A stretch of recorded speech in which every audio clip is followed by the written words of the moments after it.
Xayrlı gün dostlar. Biz bugün сөйләшәчәкбез йорт салу темасына. Йорт салуның ни бар, муклисе да, шуклисе дигән сүз бар. Квартира алдым, ясадык ремонт, эштән кайтабыз, үбезне натяжный потолоклар, су асылып торган. Әйтерләр инде хәзер аны үз йортында кар крисе бар име. Кирәкме сиңа түләргә, спортзалларга, фитнес клубларга акча түләргә име монда. Төрле бригада төрлесе бар име, кайсы китеп бара. Кайсы кичә бәйрәм иткән. Кайсы бәйрәм иткән.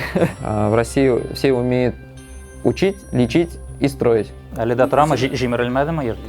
Фундамент төзегәч, фундаментны 1 ел тотырга кирәк дигән. Ишеткән бармы? Бу да стереотипме? Бу да стереотип. Рабочылар санап бирә, 100 куб, китерәләр 100 куб, тагын 10 куб җитми. Бюджетны аңладык икән, без аңлый алабыз нинди материал, ничә квадрат. Беренчедән сезнең вакытны экономия итәбез. Икенчедән сезнең нервны экономия итәбез. Өченчедән сезнең акчаны. 5тә торам ди, и баш авыртмый, и кытуй уяна ди. Безнең компания Ханский дом. Бик текә исем.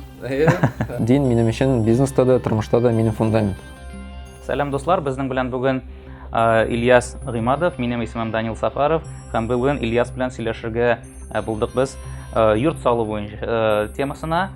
Йорт салуның ни бар, муклисе да, шуклисе дигән сүз бар татарда. Шулай бит, Ильяс. Бүгенге көндә бик күп кешеләр үзләренең җылы фатирларын дип әйтгәндә ташлап, шәһәрдән чигә. Җылы йортларына күчәләр. Җылы йортка күчәләрме? Йортлар җылы булып чыгамы?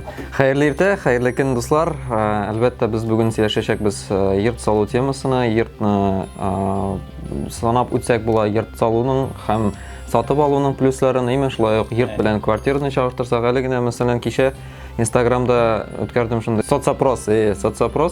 Квартплата мәсьәләсе буенча яздым, языгыз кем квартирада, ничә квадрат и ничә сум квартплата түлисез. То есть бөтен кешегә бик мөһим вопрос. Яңа елдан соң квартплата бәяләре артып килә. 60 квадратный метр квартира средний, это где-то 7-8 мең квартплата пешкәне,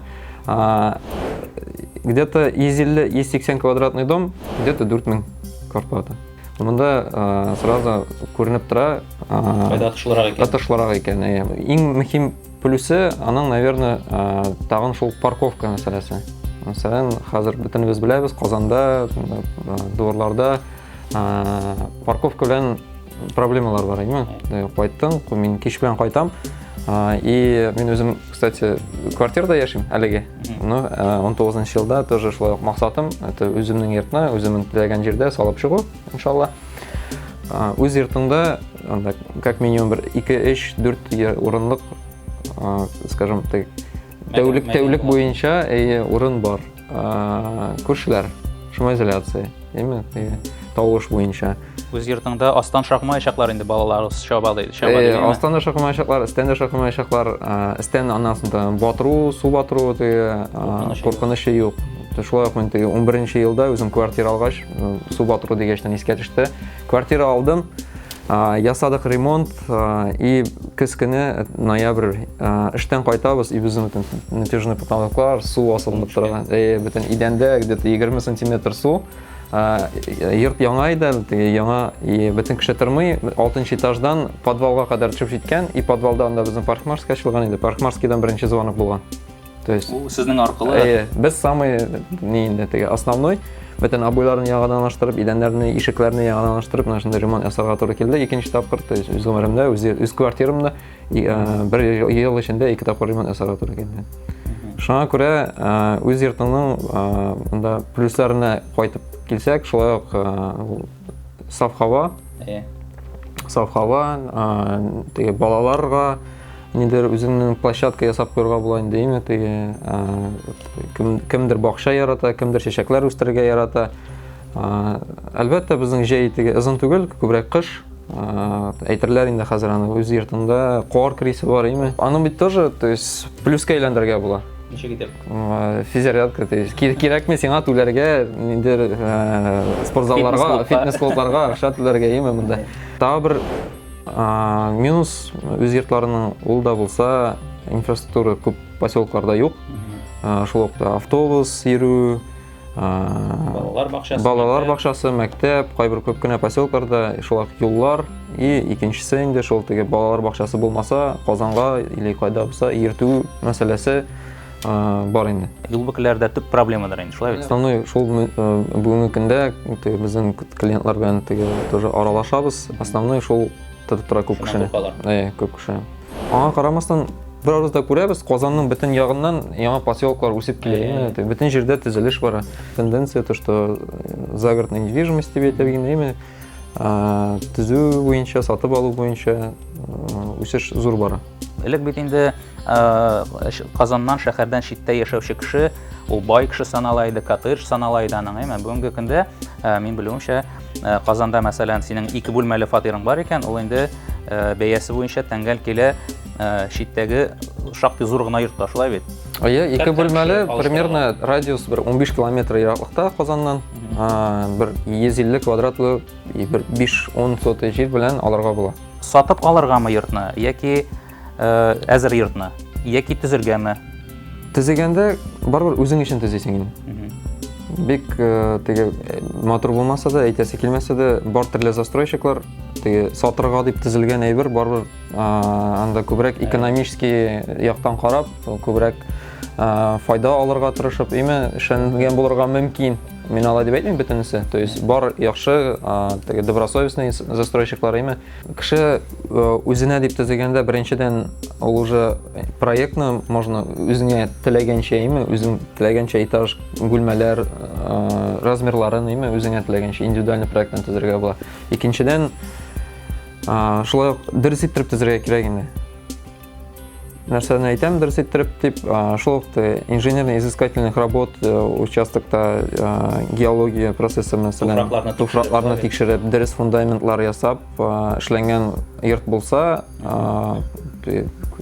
үз гомереңнең ахырына кадәр рәхәтләнеп, теге проблемасын күрмичә рәхәтләнеп яшәргә булачак. Йорт төзү турында сөйләгәндә, мәсәлән, ниндирәк бәяләр торырга мөмкин? Әйтик, 150 квадратлы 2 катлы йорт. Таштан төзелгән. Бәяләргә килгәндә карарга кирәк шул ук. Мәсәлән, безнең монда кирпич вариантлары бар, облицовка. Шул ук облицовочный теге фасадный кирпич булырга мөмкин 15 сумнан алып 100 сумга кадәр бер кирпич өчен, Уже аңлыйбыз ничә тапкыр аерма бик зур. Монда шулай ук фундамент, скажем, теге тип фундамента, төрле фундаментлар бар, и төрле грунтта төрле фундамент туры килә. Шуңа күрә булай издереп кенә бу йортны шулай дип әйтергә 150 квадрат ул дөрес булмас. Әгәр менә Казанны карасак, кайсы якларда җир яки йорт алу отышлырак? Менә соңгы 2 елда Оренбургское направление буенча РКБ ягыннан чыгып китеп, шул яктан Столбище, Усады, Песчаный Ковали, Габишево, шул якларда бик нык үсеш бара хәзер. Күп кеше шул яктан сорый. Күп кеше шул якка барасы килә, потому что ул якта әлегә теге бик бөкеләр юк. Проспект Универсиадалар төзелдеме? То есть теге центрга тиз генә төшеп җитәргә була. Экология да әйбәт. Теге ниләр юк, ниләр заводлар. Ну, аңа карамастан бөтен якта бара, әйтүемчә, теге төзелеш. Биектау ягында да, Зинандовский ягында да бара. Но соңгы вакытта менә сизелә спрос шул якта күп икән. Лаеш направление синде. Гадәттә татарлар бит инде күбрәк менә Казан татарлары да, күбрәк авыллардан чыккан татарлар, шулай бит. Гадәттә авылдагы кеше әйтә инде менә шәһәргә, авылдагы кеше өчен шәһәргә килеп шәһәр фатирында яшәү дәрәҗә санала шикелле, шәһәрдәгеләр киресенчә үз йортың белән читкәрәк яшәү ягын карыйлар. Никадәр дәрәҗәдә авыр менә авыл кешесенә, Казандагы авыл кешесенә сату? Сезнең клиентлар алар нинди, кемнәр алар? Татар кешеләре бар менә шушы авылдан килеп, Казанда туеп, Казаннан. Әле генә теге атнада дүшәмбе көнне Җәмил абый исемле бик татар җанлы бер абый килде, шулай сөйләшеп утырдык та, ул бик минем кулларны кысып чыгып китте. Мин бик шат дип, татар егетләре, оказывается, мин сезгә ышанам дип, без аның договор төзедек. Ул үзе гомер буе тоже шул өлкәдә, стройкада архитектор булып эшләгән. Безнең основной әйтәсе килә, это семейный кешеләр, как правило, күбесе яисә квартирасын сатып күчәләр, яисә икенче загородный недвижимость төзиләр. Казандагысын саклап, Ягъни алар Казанда мәктәпләре, садиклары, балалар бакчалары барысы да урнашканнар. Һәм алар читтә тагын өстәмә бер. Вот теге загородная недвижимость дип әйтелгән алар теге реально. Күчүчеләр, авыллардан килүчеләр, күбесе алар бөтенсе теге гомер буе мин әле хәтерлим, Тахир абый дигән интервьюда алдым әле мин үзеннән отзыв бездә клиентлардан, безнең заказчиклардан күпмедер вакыт узганнан соң, 1 ел узганнан соң, ярты ел узганнан соң барып шулай ук обратная связь алабыз. Квартирада яшәгән вакытта иртә белән йокыдан торасың и баш теге трещит дип әйтә инде. Ә монда да йокыдан 5тә торам ди, и баш авыртмый, и йокы туеп уяна ди. Әмма бу бит әле сез бит төзисез таш йортлар гына. Кайберәүләр әйтәләр менә агач йорттан төзүсәң тагын да һавасы сафрак, рәхәтрәк дип. Ни өчен агачтан төземисез? Ни өчен кирпичтән төзибез әйтәсем килә. Имә кирпич беренчедән без төзибез керамический кирпичтән. Это поризованный керамический глина. Шул экологический, шул туфрактан, глинадан эшләнгән материал. Имә табигый. Ул шулай ук ничек дип әйтәләр, дышит дип әйтәләр инде, име? Сулый стеналары име ул парларын чыгара, шулай определенный кертә, и шуңа күрә проблема юк бу йортларда. Экологичность буенча, микроклимат буенча ул агач йортлардан калышмый. Агач йортларны нигә төземибез? Бәлки төзи башларбыз. То есть минем фикерем буенча компания булырга тиеш бер направлениедә узкоспециализированный и высокопрофессиональный. Ничә ел эшләүгә карамастан, әле һаман да үзенең Өйрәнер җире бар, әйме? Кайдыр үсер җир бар, өйрәнер җир бар, әйме? Әгәр теге компания без бөтен нәрсәне төзибез дип әйтсәм, скорее всего, андый компания ул бер нәрсәне дә дөрес итеп төзи белми. Бөтен өлкәдә дә специалист булмый. Шуңа күрә мин барам конкретно хәзерге вакытта Татарстанда гына түгел, Россия буенча үзебезнең филиалларны ачабыз и шул юл белән барабыз. Төбәкләрдә дә үзегезнең бу филиаллар буламы инде, яки бу франшиза буенча сатылган проектлармы бу ничегрәк? Аны ничек әйтсәң дә филиал инде ул безнең. Безнең бөтен управлениесе бездә, маркетинг теге рекламасы бездә, колл-центры бездә.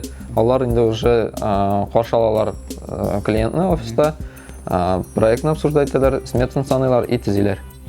Мондагы кешеләр барып төзиме инде аны? Юк, андан җыябыз. Аннан җыясыз. Нинди төбәкләр инде бу?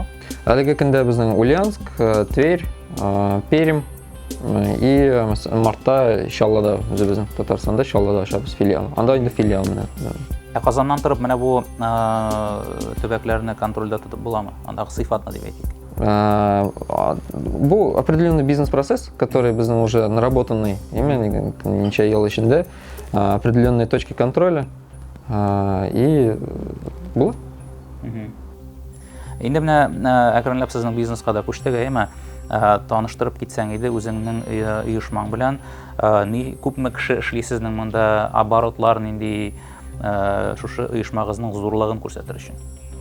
Безнең компания Ханский дом дип аталабыз инде, әйме? Бик текә исем. Моны кем уйлап чыгарды? Бу минем үземнең уйлап чыгарган, ничектер 2013 елда беренче үземнең йортны сала башладым. Мин башта, скажем так, шулай на продажу, сату өчен төзүдән башлап җибәрдем инде. Шул вакыттан сөйләшү башланды, ничек башлыйбыз, ничек атыйбыз дип, и теге инде үзебезнең теге татарны инде саклыйсы килде. Беренче йорт кемгә төзелде һәм ничек килеп чыкты шулай? Беренче йорт Новочуварский дигән поселок, Зинандовский районда. Мин ул алдым, йортны төзедем, проектын үзем сыздым. Әле дә торамы, җимерелмәдеме йорт? Юк, әле менә отзыв теге елны гына алдык. Барысы да әйбәт, Аллага шөкер. Теге беренче йорт булуына карамастан, хотя аннан соң инде хәзерге вакытта барбыр теге күп кенә процесслар, күп кенә белемнәр артты, күп кенә әйберләр камилләште. Аңа карамастан барысы да әйбәт. Ханский дом бүгенге көндә без ничә шәһәрдә эшлибез, әйтеп итүемчә, әйме, Россия буенча. Тагын анда безнең ачылачак филиаллар бар. Штатта 18нче елда без 42 йорт төзедек. 18нче елда. Это бу полностью именно Татарстан буенча. 42 йорт монда кірген под клиент ішінде еме, аның жерінде инде аның ақшасына әйтик. И шулай сатырға тізілген етлар бәрінде общее количество инде. Штатта неше кіші деп әйтірге, честно, неше кіші екенде бик көп. Офиста ғана бір 15 кіші біз ішлейбіз, анда архитекторлар, конструкторлар, менеджерлар, прораблар, бригадалар бар, бик көп. Бу 40-тан артык йорт бер ел ішінде, бу инде бер ай ішінде генә дә 3 йорттан артык күбрәк әзер булып чыга, шулай бит. Основной нагрузка, основной сезонга туры килә. Сезон дигән әйбер бармы монда? Менә кайберәүләр әйтәләр, төзелеш өлкәсендә дә сезонность дигән әйбер юк дип. Именно төзүгә влиять итә дип әйтмәс идем яны. Но кешеләрнең уйлавы буенча, кешеләрнең фикере буенча, то есть алар уйлавынча, это сезон менә җәй көне. Ничек уйларга кирәк, кыш көне йорт төзү турында уйласаң буламы, уйлый башласаң? Әлбәттә, мәсәлән, бүгенге көндә безнең ничә 3, 4, 5, 6, 7 объект бара бүгенге көндә. Төзелеш бара. Төзелеш бара, кайдадыр фундамент, кайдадыр стена, кайдадыр түбәсен ябалар, төрле нидәйме. Бу технологиягә зыян китермиме? Юк, мәсәлән, нишләп менә кешеләрнең, мин әйтәм инде аларның миф бар, име? Стереотип. Мәсәлән, без карасак, менә тәрәзәдә многоэтажкалар, име? Монолит заливать итәләр, домны төзиләр. Җәйме дип, җәйне көтсәк, безнең үсеш, төзелеш, мәсәлән, бөтенләй бармас иде, мен кажется, Казанның яртысы төзелмәгән булыр иде, име? Ничек дип әйтәләр әле, урысларда, в России все умеют учить, лечить и строить. Име? Шуңа күрә бу килә теге просто білім жетмәгәнлектән, технологияны белмәгәнлектән, кыш көне әлбәттә белергә кирәк технологиясын, белергә кирәк дополнительный обогрев, утеплитель, процесслар әзрәк теге әйтик катлаулырак. Шуны белмәгәнгә күрү сәбәпле теге кыш көне төзергә ярамый дигән шундый стереотип бар. Анда стереотипларга килсәк, бик күп стереотиплар бар, анда элек-электән килә фундамент төзегәч, фундаментны 1 ел тотырга кирәк дигән. Ишеткән бармы? Бу стереотипмы? Бу да стереотип. Потому что фундамент, мәсәлән, мин шушы стереотипларны без семинарлар уздырабыз. Соңгы ярты елда 5 семинар булды. И менә шушы информация, и опыт, и технологиялар белән мин как раз бүлешәм. Фундаментка килгәндә шулай 1 ел. Фундамент технология буенча эшләнгән очракта бетон үзенең прочностен 28 көн эчендә җыя. И калган вакыт это уже кирәк түгел, 1 ел. Шуңа күрә, әгәр дә кеше калдыра икән фундаментны, әлбәттә аның тип фундаментты, нинди фундамент булуына карый, кышка калдырсак, и дөрес иттереп консервация дигән әйбер бар инде. Именно калдырсалар просто так фундамент эшләгән ки, киресенчә начаррак та булырга может. Чөнки, беләбез, бездә температура минустан плюска кыш көне берничә тапкыр уйный, плюстан минуска уйнаганда җирләр киңәя, тарая. И нагрузка булмаса фундаментка, җир аны бу яктан да уйната, теге яктан да уйната, стендә күтәрергә может. И трещиналар булырга может. Миңа әлегә күптән түгел тоже бер егет кайдан ул Чаллыдан бугай миңа смс җибәрде. Мин ди 1 ел элек фундамент салган идем ди. Менә шундый трещина барлыкка килде яз көн ди. Нәрсәгә икән ул ди? Нишәргә икән ди? Әйтәм, менә шулай, шул нагрузка бирмәгәнгә күрә, наоборот, уйнатып трещина биргән. И хәзер уже дальше карарга кирәк, әйтәм, маяк куясыз, и яз көне тагын уйнаса, лучше аны укрепить итәсе. Әгәр уйнамаса, ул булырга может единоразовый, бер тапкыр гына силкәнеп алды, трещина бирде, и ул дальше китмәскә мөмкин. Әле стена ушракта бик коркыныч түгел әле. Әгәр дә ул тагын теге ел сайын уйный башласа, тагын да зурая башласа, инде лучше аны дополнительно укреплять итәсе була, ул инде әлбәттә монда шулай ук теге шуңа күрә фундаментны 1 елга калдыру мәгънәсез, киресенчә даже куркыныч дип әйтер идем. Әгәр дә без фундамент турында сөйләшәбез икән, иң беренче чиратта бит әле туфракның ничек дип атала әле ул геолога инженерно-изыскательные работы диләр инде аны русча.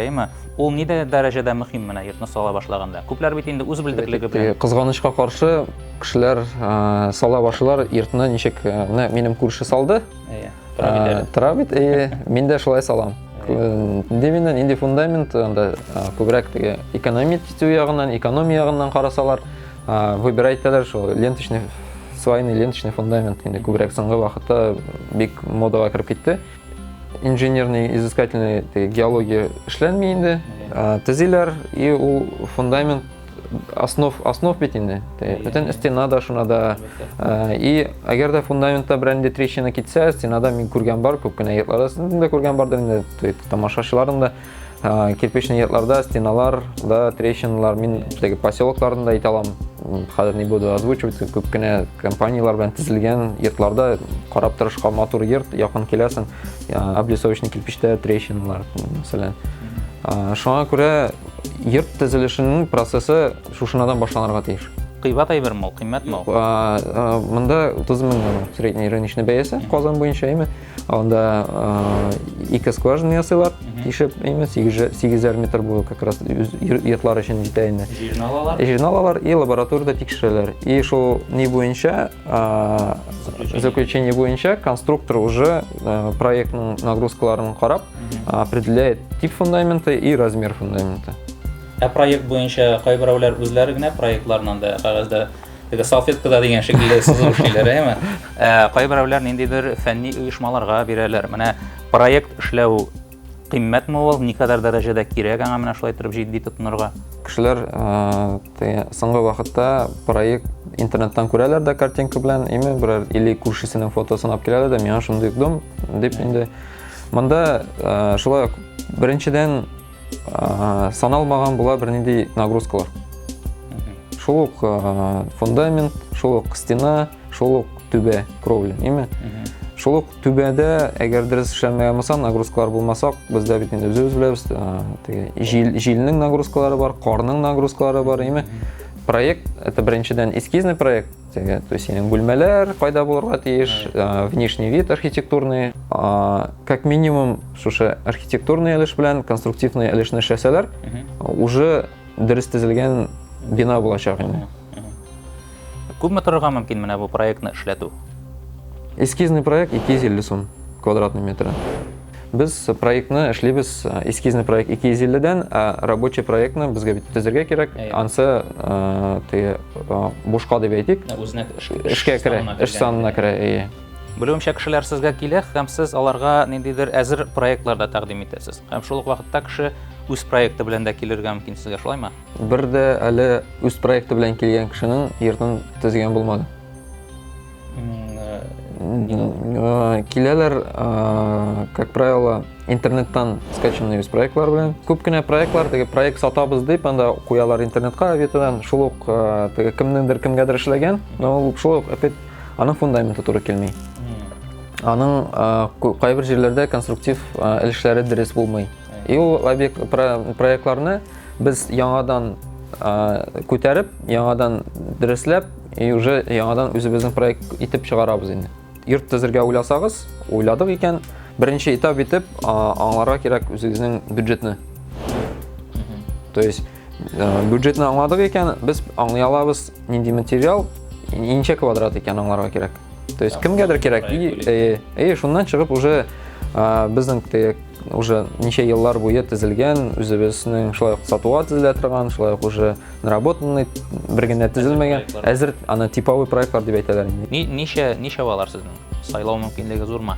Хәзерге көндә типовой проектлар 50ләп бардыр. 50ләп. Но аларның күбесе каталогка кертмәгән, чөнки кайбер проектлар шуның кадәр индивидуальный, то что син ул проектны теге карамаячаксың да, һәрбер кешегә теге индивидуальный эшләнгән проектлар, алар инде уже теге массовый түгел.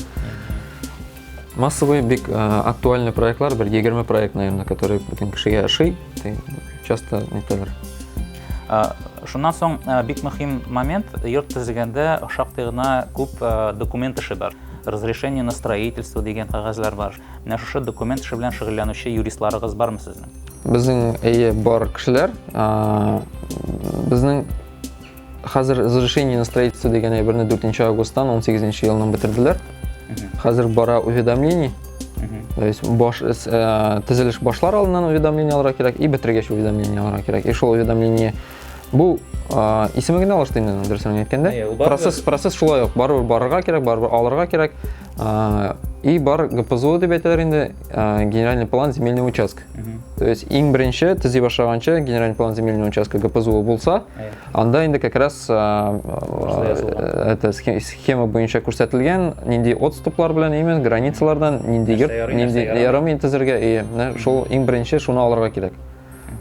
И шуннан карап уже дальше проектны подбирать итеп, участокка туры килә торган итеп, размерлар буенча штаб чыкмады име, и дальше уведомление аласы. Бу процессларны без бөтенсен алабыз, эшлибез.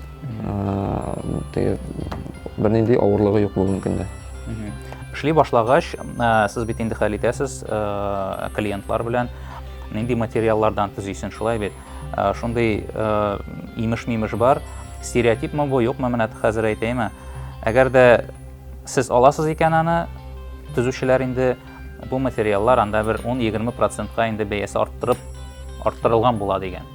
Дөресме бу, ничегрәк? Үзең алсаң арзангарак төшер иде дигән стереотип. Бездә бәяләр, без строительная организация, безнең күбрәк эш белән сез материалны үзегездә алырга ала аласыз, ләкин без алабыз теге проверенный поставщиклардан качественный материал, шул материал шул кирпечләрдән булырга мөмкин, төрле партиялары, төрле некондициялар. Просто безнең аша эшләгән вакытта безнең бара бөтен менә шул организованный процесс, без простой. Без бит инде нәрсәк, кешенең беренчедән сезнең вакытны экономия итәбез. Икенчедән сезнең нервны экономия итәбез. Өченчедән сезнең акчаны. Нишләп акчаны? Күп кеше стереотип бар, то что компания аша это кыйммәт, анда алар анда эшлиләр, әлбәттә компания аша компания эшли. Ләкин если карасак совокупности технология буенча процесс бара, то есть отлажено имя, а когда кешеләр үзләре төзи башлыйлар, шул проблема исполнительләрдән килеп тора. Беренче чакыралар, беренче бригада эшләп китә, икенчесе килә, ниндидер проблема, алар тегесенә сылтый. Тегеләр дөрес эшләмәде, дөрес чыгармады, шуңар аркасында. Сорый алмыйсың, монда сездән конкрет сездән сорый. И как правило, монда гарантия юк инде. Договор юк, гарантия юк. Шулай ук күп кенә случайларны беләм, материал буенча то же самое. Материал каядыр, ничек безнең бара материал. Авитоны ачалар, кайда нинди жөнерәк бәя бар, шуннан заказать итәләр, име? Әйдә алыйк шул бетонны, име? Бетон, как правило, бетонный завод дип язалар инде, как правило, бетонный завод үзе сатып утырмый. Анда шулай ук посредниклар утыра. Име? И шул посредниклар бирә, мәсәлән, шул ук анда 300 маркалы бетонга бирә определенный анда мин образын алам, анда 4000 име, мәсәлән. Авитода бар 4000-гә бар 3,5-га бар 4,5-га. Кеше уйлый, самый теге экономически дешевле алам дип, име? Китерәләр шул бетонны, син беренчедән маркасын тикшерә алмыйсың. Китерделәр, заливайтлар, на глаз не определишь, в процессе син аны не сможешь, тезеп бетергәчтән фундаментны куйгач экспертиза заказать итеп, шунда гына маркасын белергә мөмкин. Дөресме, дөрес түгелме, ничәне китерделәр, име? Сиңа алар алып киләчәк кагаз, шуның кадәр күп, шуның кадәр сертификат, качество дип, кагазны ясап, ләкин дөреслектә ул туры килми. Менә шунда экономияләр. Икенче момент. Заказывайталар образно из куб фундаментка. Прораб санап бирә, рабочылар санап бирә, из куб, китерәләр из куб, тагын 10 куб җитми. Вроде дөрес санадык, аңлашылмыйчанлык, тагын заказывайталар. Нәрсәдән? Шул машинада әгәр 7 кублы машиналар бар, 9 кублы машиналар бар. 9 куб дип килә икән, анда беренчектә 9 куб килә алмый. Анда килә как максимум 8,5. Николай? Потому что беренчедән транспортировка вакытында килгән вакытта, аны күргәнегез бар да, бара бетон әзрәк агып бара. То есть, әгәр полностью тутырсалар, бар юлдан күтәрелгән эшләре, анда, как правило, килгән вакытта аны чып кала яртысы. И шуңа күрә аны даже заводтан тутырып чыгармыйлар. 9 икән, 9 итеп чыгармыйлар аны. Күрәсезме уже, монда шуның кадәр алданды, име? Шуның цена вопросы если чагыштырсак, в итоге беренчедән бездән төзегән кешенең йорты беренчедән по технологии и качественно булачак, име? И икенчедән актыктан карасак, чагыштырсак, теге үзе төзегән аның күпме нервы, күпме вакыт, әле ансыгына түгел, теге исполнительләр часто бывает, шул каменщиклар бүгін чыгалар, иртәгә чыкмыйлар, кай төрле бригада төрлесе бар, эми кайсы китеп бара, кайсы теге эш предлагательләр. Кайсы кичә бәйрәм иткән. Кайсы бәйрәм иткән. Кайсына теге тагын да теге файдалырак, интересныйрак эш предлагать иткән китеп бара, кемдер авырып китә, и в итоге бу чагыштырсак менә бу вакыт, нервы, менә шул алдануларны бу кешенең үзенә тезгән кешенең күпкә кыйммәтрәк, шул вакытта качество низкирак булачак. Безнең теге клиентлар киләләр, һәрбер этапта без аларны чакырабыз, шул акт скрытых работ дигән әйбер бар инде, теге шул фундамент заливать иткәннән соң күренми анда нинди арматура, нинди, шул моментларга гына чакырабыз.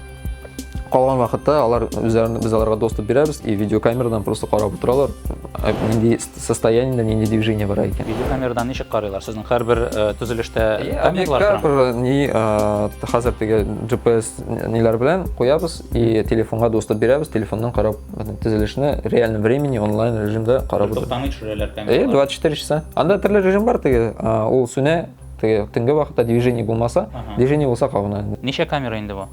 1 или 2. Бу кыйбат каршымы соң инде булай дип. Ул камераның бәясе где-то 20-25 меңгә чыга. Цена вопроса, то есть Аның каравы тыныч була инде күңелем. То есть материал югалмый, материал күренә, кеше күренә, эш бара микән күренә. И безгә дә удобно, без дә тикшерәбез, то есть бригадалар. Аннан сезнең бит әле технадзор дигән төшенчә дә бар, шулай бит. Технадзорны кем башкара? Безнең процесс ничек бара? То есть менә шул акт скрытых работларны башта принимайте прораб. Бригадалар эшли, проектный документация буенча прораб принимайте, прораб акт скрытых работа кул куя, аннан соң чакыра технадзор белән клиентны. Клиент килә, карый, технадзор килә карый, если бөтенсе проект буенча дөрес эшләнгән булса, кул куялар и разрешают следующий этап работы, бетон заливать итәргә или анда стенаны күтәрергә. Технадзор бу сезнең оешма вәкилеме инде? Юк, бу отдельный оешмадан, договор белән отдельный кеше. То есть минем штатта түгел. То есть определенная договоренность буенча, то есть ул шулай несет ответственность. Договор буенча ул безнең объектларда технический контроль алып бара инде. Эш әйбердән карап, мин үземнең поставщикларны выбирать итәм бүгенге көндә. Беренчесе, это алар үзләренең материалын безгә поставлять икән, шул объектта алар также технический надзор буларак килеп заключение бирергә тиеш. Шулай ук, мәсәлән, кирпич буенча Венерберг Куркачида завод бар. Алар, мәсәлән, киләләр в начале и киләләр в начале кирәк булса даже безнең рабочийлар на месте даже күрсәтәләр, именно технадзор, именно заводныкы, производитель. То есть алар үзләренең материаллары белән алардан да яхшы эшли белүче бөтенләй барбар юк. Бөтен технологияларны. Шулай Технониколь анда фирмаларыннан, то шулай кровельный материаллар буенча. Алар киләләр, журнал производственных работа есть рекомендация язалар, есть замечание, булса замечание язалар, исправлять итәләр и в конце бирәләр сертификат качества на объект. Бу, то есть безгә дә плюс, клиентка да плюс. То есть как бы сыйфат ягыннан. И икенче шул поставщиклар, беренчесе булса алар ягыннан технадзор, икенчесе алар ягыннан консультация. То есть без шул облицовочный материаллар или кровельный материаллар, мягкие черепица, бик күп бит инде алар, бит. Теге тесләре буенча бөтен информацияны монда менеджер или безнең теге клиент белән эшләүче кеше белеп бетермәскә мөмкин инде үзенчәлекләрен. Шул вакытта, чтобы ул безгә информацияны саттың да бетте түгел, элемтәдә һәр вакыт булырга, яме? И өченчесе, алар шулай безгә периодически безнең атна сайын, мәсәлән, ана тегендә висит итеп тора тоже, эленеп тора Техноникольның безнең офиска килеп, безнең сотрудникларны шул үзләренең материалы буенча повышение технологии, свойстволары буенча безнең атна сайын вторник көнне инде булса материал буенча именно повышение квалификация дип әйтгәндә шул производительләр. Менә шул эш сыйфаттан чыгып, мен шул эш сыйфатны безгә бирә алган поставщиклар белән эшлим.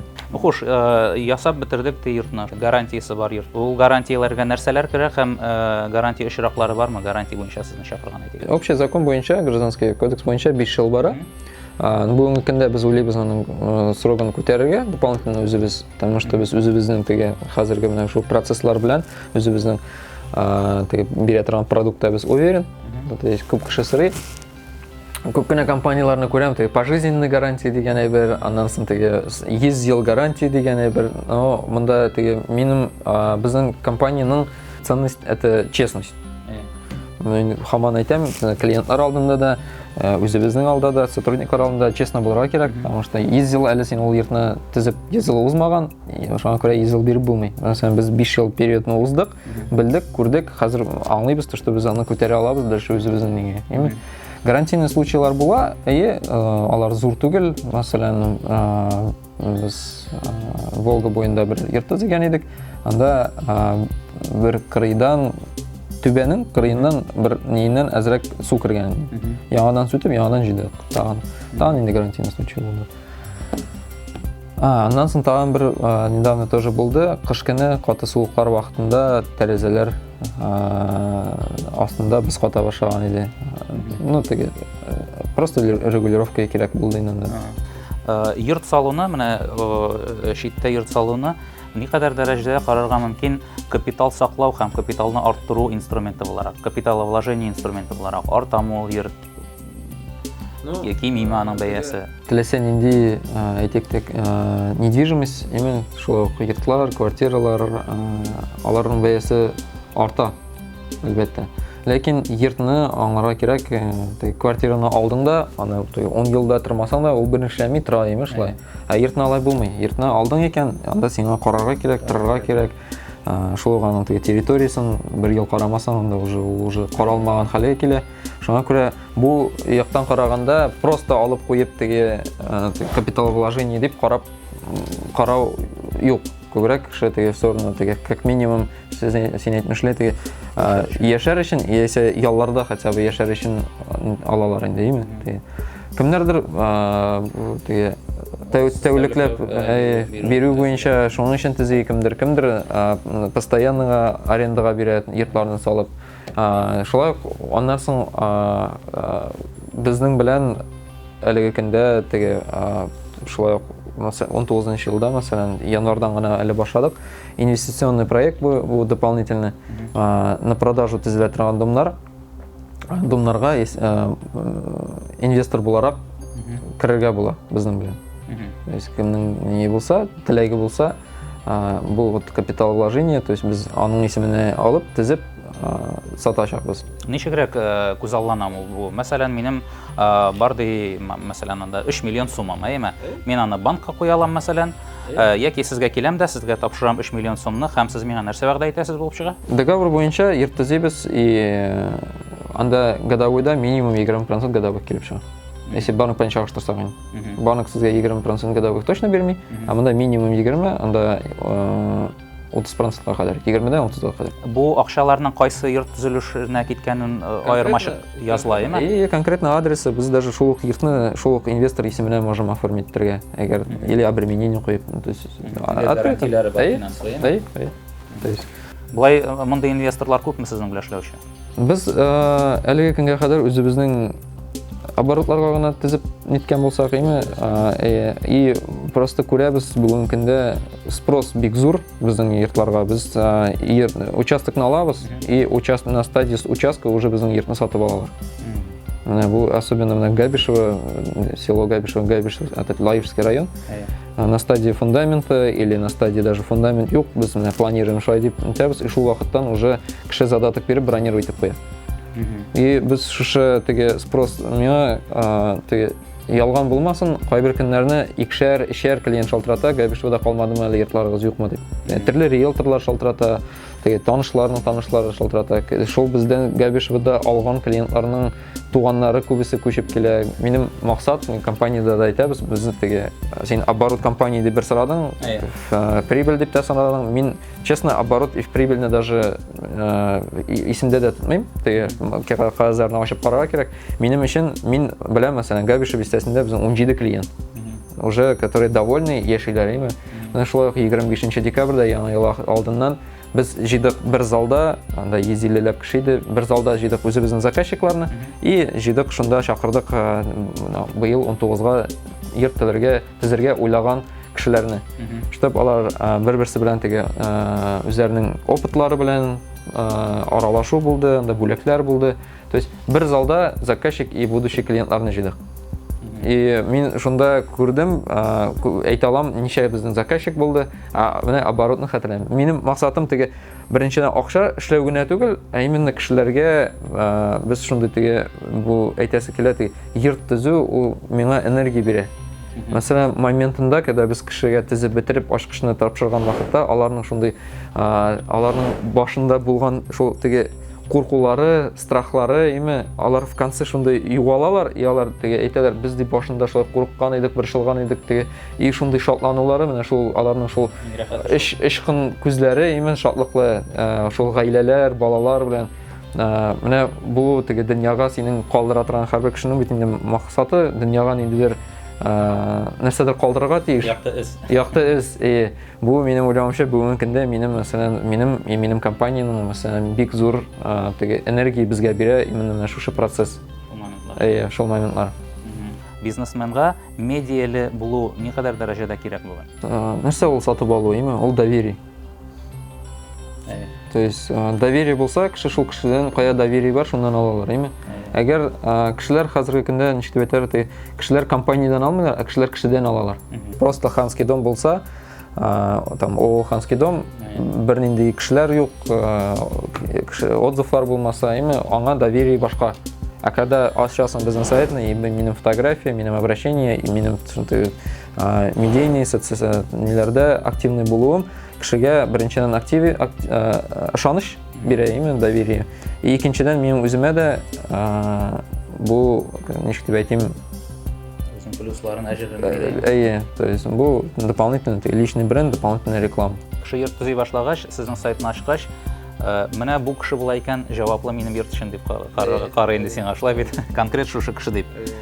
Менә бу хәзер бит инде бизнесменнар бик каты өйрәнәләр дә, шулай бит, менә бу YouTube'ларда да бик күп хәзер өйрәнү видеолары, семинарлар, конференциялар, форумнар. Ничек уйлыйсың, кирәкме бу әйберләр? Яки хәзер менә шундый фикер бар, күбесе акча эшләү өчен генә алар дип. Аннан бер нәрсәгә дә өйрәнә алмыйсың, ул видеолардан, Портнягиннардан, Дубовенкалардан бер нәрсәгә өйрәнә алмыйсың дип. Рыбаковлардан. Синең фикер? Төрле теге ничек бар, һәрбер әйбернең бар теге каршы яклары, бар яклаучылары, Мин, наверное, яклаучы якларында. То есть нәрсә генә әйтсәләр дә шул вакытта Портнягин или там Дубовенко турында әйтсәләр дә, нәрсә генә ничек кенә әйтеп әйтсәләр дә, кеше эшли бит. Аңа кеше ышана, аларга ышана, аларның теге эшләре бара, алар ответственный, теге медийный кешеләр, Шуңа күрә бу әлеге көндә ул площадка YouTube, ул анда мөмкинлекләр, теге Голубой океан дип әйтәләр инде, теге мөмкинлекләр бик күп анда. И шуңа без шулай ук теге обзор домнарны күрсәтәбез, төзелеш процессларын күрсәтәбез. YouTube канал буенча безгә кешеләр туры шулай ук чыгалар. Это шулай ук элемент ышаныч, элемент доверия. Кайсы бизнесменнарны атай аласың, менә бу бизнесмен минем укытучым дип. Шундый кешеләр бармы? Мин алай кемнедер отдельно выделять итеп әйтәсем килми бүгенге көндә. Мин барысын да карап барам, һәрберсеннән ниндидер теге по семечке өземә теге җыям, шуңа күрә теге кемнедер